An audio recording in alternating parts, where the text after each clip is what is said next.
cane toads. Cane toads have taken over our northern parts of Australia, and we are unable to find the right solution to rid our beautiful country of these terrible looking pests. In the early 1900s, farmers in northern Queensland were having problems with the sugarcane beetle.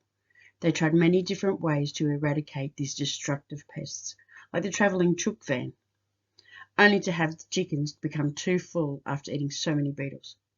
Then the Queensland government allowed the Bureau of Sugar Experiment Stations to be formed. They thought of many different ways to help with the cane beetles, but nothing worked. That was when they discovered that the cane toads ate all stages of the beetle's life, so they decided to try them here. That's when they brought them here from Hawaii.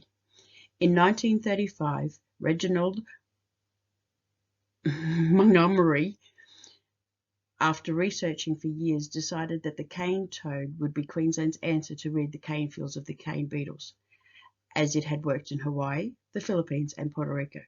But little did they know what the future of the cane toad would be. What I've learned about cane toads. Cane toads were also introduced to the south at Byron Bay in 1965 and then spread to Yamba and Port Macquarie on the northern coast of New South Wales in 2003. Female cane toads can lay up to 30,000 eggs twice a year. Now that's a lot of cane toads. The eggs look like long lines of little jelly balls on a string. Cane toads are poisonous their whole life cycle, from the eggs all the way to adult toads. They eat every part of the cane beetle's life cycle, from the larva to the adult beetle.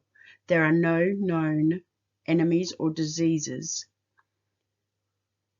that will help control the cane toad numbers in Australia. Cane toads have migrated as far south as northern New South Wales and as far west as the Kimberley Coast in Western Australia. They can get free rides to new locations in a load of timber or on a pot plant. The cane toad doesn't drink water, it ingests the water through the skin on their belly, from the dew, the wet sand and other wet materials. If they ingest too much water, they will die. They will also die from not enough water or becoming too dry. What will happen if these cane toads are not controlled? Then we will have them all over the top end of our country. In the last 90 years, the cane toads have become a major pest. With the fast-growing numbers of cane toads, if we are not able to control these pests, then our native animals may begin to disappear and never to return. As cane toads are poisonous during all stages of their life, if nothing is done to control these disgusting creatures, we will see many of our native larvae and other aquatic invertebrates become affected by their presence in our country.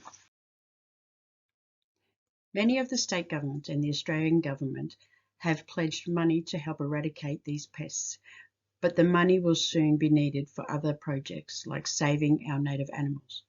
So with less money for research, there will be more need for our local governments and communities to help fight the cane toad eradication. So come on Australia, let's roll up our sleeves, put our gloves on and catch these pests to rid our beautiful country of the horrible cane toads. We need to save our unique animals that live in this wonderful place we call home.